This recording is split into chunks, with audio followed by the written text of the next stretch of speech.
Welcome to a day in the life of an occupational therapist at Lansdowne. Before we get into all the details, let's meet our team. From left to right, top to bottom, we have Arohi, Nicole, Nikita, Matt, Amy, our manager Tammy, Claire, Caitlin, Emma, Melissa, Liz, and Shannon. Now, here's the million-dollar question. What do OTs do? As OTs, we provide support to clients and families to help children participate in their daily occupations. We help them to develop and/or modify activities or the environment so they can participate in play, school, self-care, and recreational activities. We have 4 main pathways in OT: motor, feeding, self-regulation, and multi. OTs are also core members of Lansdowne's HITS teams. Let's take a closer look at each of these pathways. Our motor pathway clients are seen to further develop fine motor skills. On this pathway, our focus can be on hand strengthening, eye-hand coordination, scissor skills, pencil grip, coloring skills, motor planning, and printing. Many of these clients are eligible for a block of therapy and are often placed on a list to see an OT assistant for up to 8 weeks. Kids on the motor pathway may also be eligible for a print group. Print group is for children who are having difficulties with legible handwriting. There are 2 groups that run, and they are divided based on skill level. The groups focus on the Learning Without Tears principles using multisensory strategies such as writing letters in sand or shaving cream, and then progressing through tracing, copying, and independently writing the letters on paper. The group also teaches easy-to-remember tricks, such as spaghetti and meatballs for spacing or skygrass dirt for alignment of letters. Our feeding pathway focuses on children with feeding and swallowing difficulties, since eating is one of the many jobs and arguably the most important job a child has to do each and every day. Here at Lansdowne, OTs support a variety of different eating difficulties in our clients, but the most common one we see is our picky eaters, or what we call problem feeders. Kids who are defined as problem feeders are eligible for either one-to-one therapy or group therapy. The treatment approach that we use is called the sequential oral sensory, or SOS approach. The SOS allows a child to interact with food in a playful, non-stressful way, beginning with the ability to tolerate food in the room and in front of him or her, managing the smell of food, learning about how food feels on their hands or body and in and around their mouth, and finally enjoying tasting and eating the new food.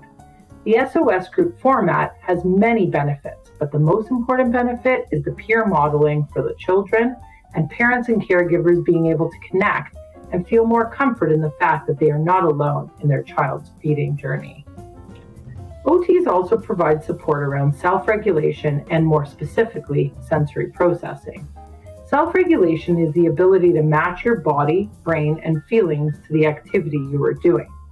Sensory processing involves taking information from our environment by using things like vision, hearing, or body movement, and reacting to that information accordingly. To be successful in completing a meaningful activity, it is arguably the most important that we have an adequate amount of energy and engagement for that task.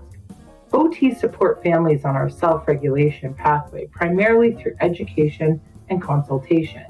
This is offered through video parent education sessions, as well as one-to-one consultation with families, other LCC staff, and outside stakeholders such as schools.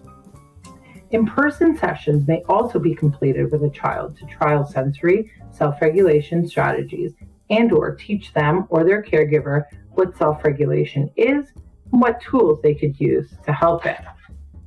Our multi-pathway is for children who have multiple areas of need.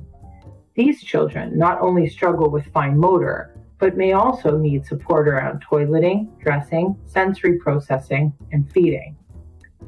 OTs are core members on the Holistic Integrated Teams, or HITS teams here at Lansdowne. OTs work closely with other service providers on the team to deliver a more holistic service to children with multiple motor medical needs. OTs will work on team goals and sessions and may address not only OT-specific needs, but also work on gross motor skills, communication, play, and social skills. On the multi and hits pathway, OTs are also support families with seating and toileting equipment to ensure that the child is well supported in their day-to-day tasks. OTs are also involved with a few summer camps. Skills is a 4-day camp at KCI where clients are provided the opportunity to work towards setting and exploring their own goals.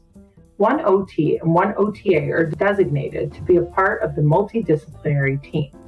OTs and OTAs along with team members are available to assist with care needs as directed by the clients and adapting skills as required to meet individual needs. The OT works with the team to ensure the clients are supported in all areas: the person, the environment, and the occupation. Mind Before Motion, or MBM, provides support to a variety of clientele, including children with developmental coordination disorder, or DCD.